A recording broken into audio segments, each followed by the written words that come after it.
నేను కొన్ని మాట్లాడుతున్నప్పుడు మీకు కొన్ని ఇబ్బందులు ఉంటాయి. ఏంటంటే మీ వాడు ఎలా మాట్లాడేసారంటారు మేము. అలాగే ఇది కాదు నేను అమర్జీవి గారి గురించి మాట్లాడలే. అంటే ఉదాహరణకి కులాల గురించి నేను చాలా విస్తృతంగా మాట్లాడతాను, ఇబ్బంది లేకుండా మాట్లాడతాను.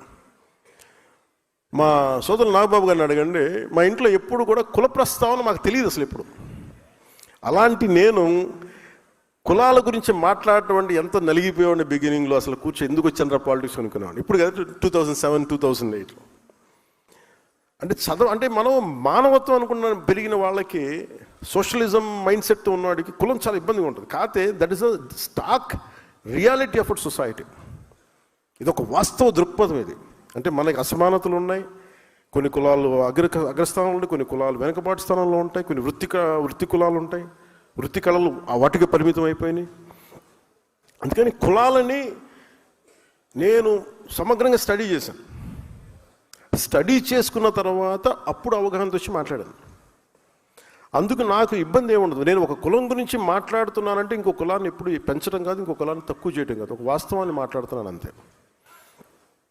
అందుకని నేను ప్రత్యేకించి కులాల గురించి మాట్లాడేటప్పుడు మన ఆ పార్టీని ఎలా చెప్పాలో తెలియట్లేదు నాకు. వాళ్ళ పేరు కూడా చెప్పడం పెద్ద నాకు ఇష్టం లేదు. అంటే అలాగే అంటే అలా అంటే ఆకు రౌడీలను మా సపోర్ట్ చేస్తాం, మేము రౌడీజం చేస్తాం అనే వాళ్ళతో వాళ్ళ పార్టీగా నాకు గుర్తించట్లేదు. అదొక రౌడీల సమూహంలాగా అనిపిస్తుంది ఒకసారి. సారీ టు సే, నా ఉద్దేశం అలాగే అలా చేయకూడదు కదా అంటారు. దెర్ ఇస్ వాళ్ళు పొలిటికల్ పార్టీ అయితే మీరు పాలసీ విధానంలో మాట్లాడాలి.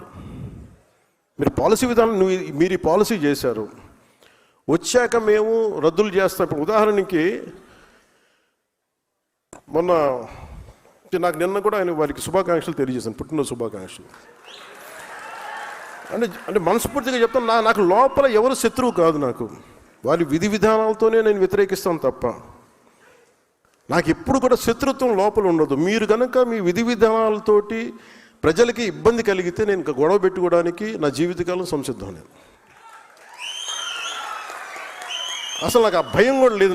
నాకు ఆ భయం కానీ లేదు. మనం ఏదన్నా జరిగితే బహుశా ఇలా జరిగితే ఆ భయాలు ఉండవు. అలాంటివి కూడా ఇక్కడ దాకా ఎందుకు వస్తాం, ఉండం, పోతాం, కానీ అడుగు ముందుకే వేస్తాం. దేనికి వేస్తాం అడుగు?